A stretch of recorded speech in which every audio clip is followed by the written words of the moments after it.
উত্তর সাগরের উপর সেদিন অদ্ভুত নীরবতা নেমে এসেছিল।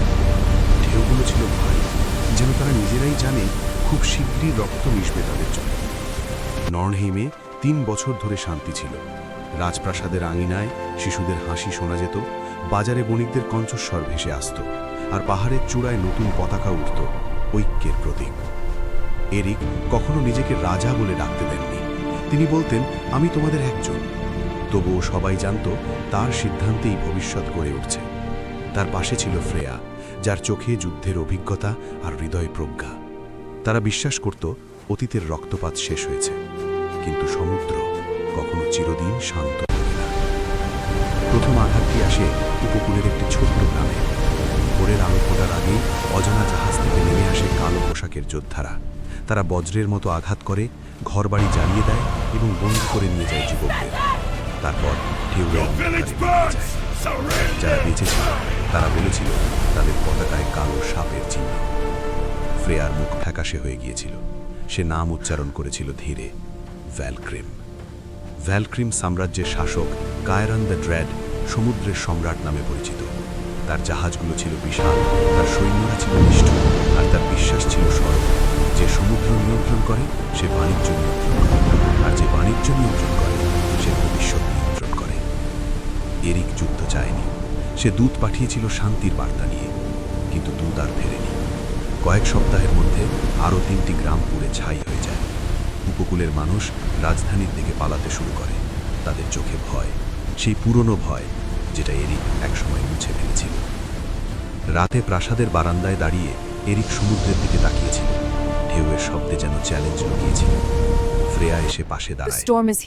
তুমি দেরি করলে তারা শক্তিশালী হবে, সে বলেছিল। শান্ত কণ্ঠে। এরিক দীর্ঘশ্বাস ফেলেছিল। যুদ্ধ মানেই আবার রক্ত। ফ্রেয়া উত্তর দিয়েছিল, কখনো কখনো রক্তই শান্তিকে রক্ষা করে। নর্নহেইমে শুরু হলো বিশাল প্রস্তুতি।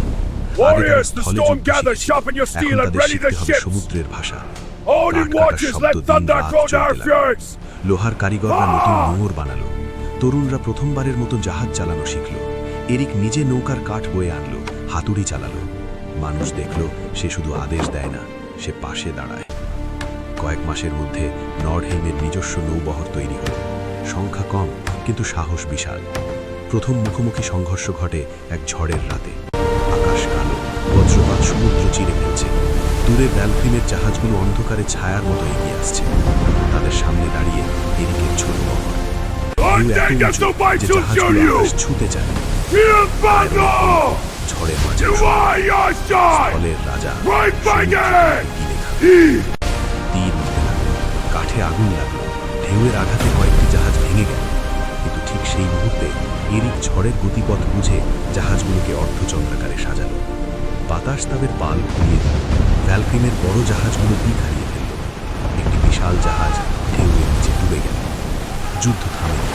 কায়রান নিজেই এরিকের জাহাজে উঠে আসে। তার চোখে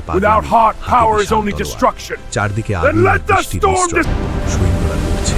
কেউ সমুদ্রে পড়ে যাচ্ছে, কেউ জাহাজের কিনারা ধরে বাঁচার চেষ্টা করছে। ফ্রেয়া এরিককে আঘাত থেকে বাঁচাতে এগিয়ে আসে।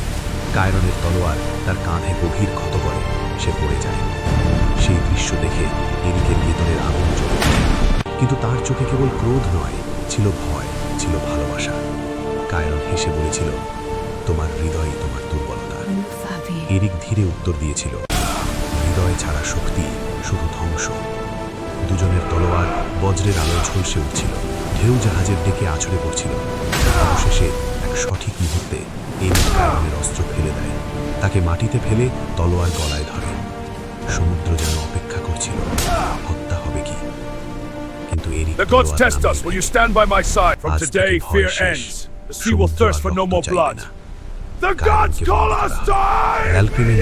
আত্মসমর্পণ করে। কয়েক মাসের আলোচনার পর দুই শক্তির মধ্যে চুক্তি হয়। যুদ্ধের বদলে বাণিজ্য পথ খোলা হয়, বন্দীদের মুক্তি দেওয়া হয়, উপকূলের গ্রামগুলো পুনর্গঠন শুরু হয়। ফ্রেয়া ধীরে ধীরে সুস্থ হয়। তার ক্ষত থাকবে, কিন্তু তার হাসি ফিরে আসে।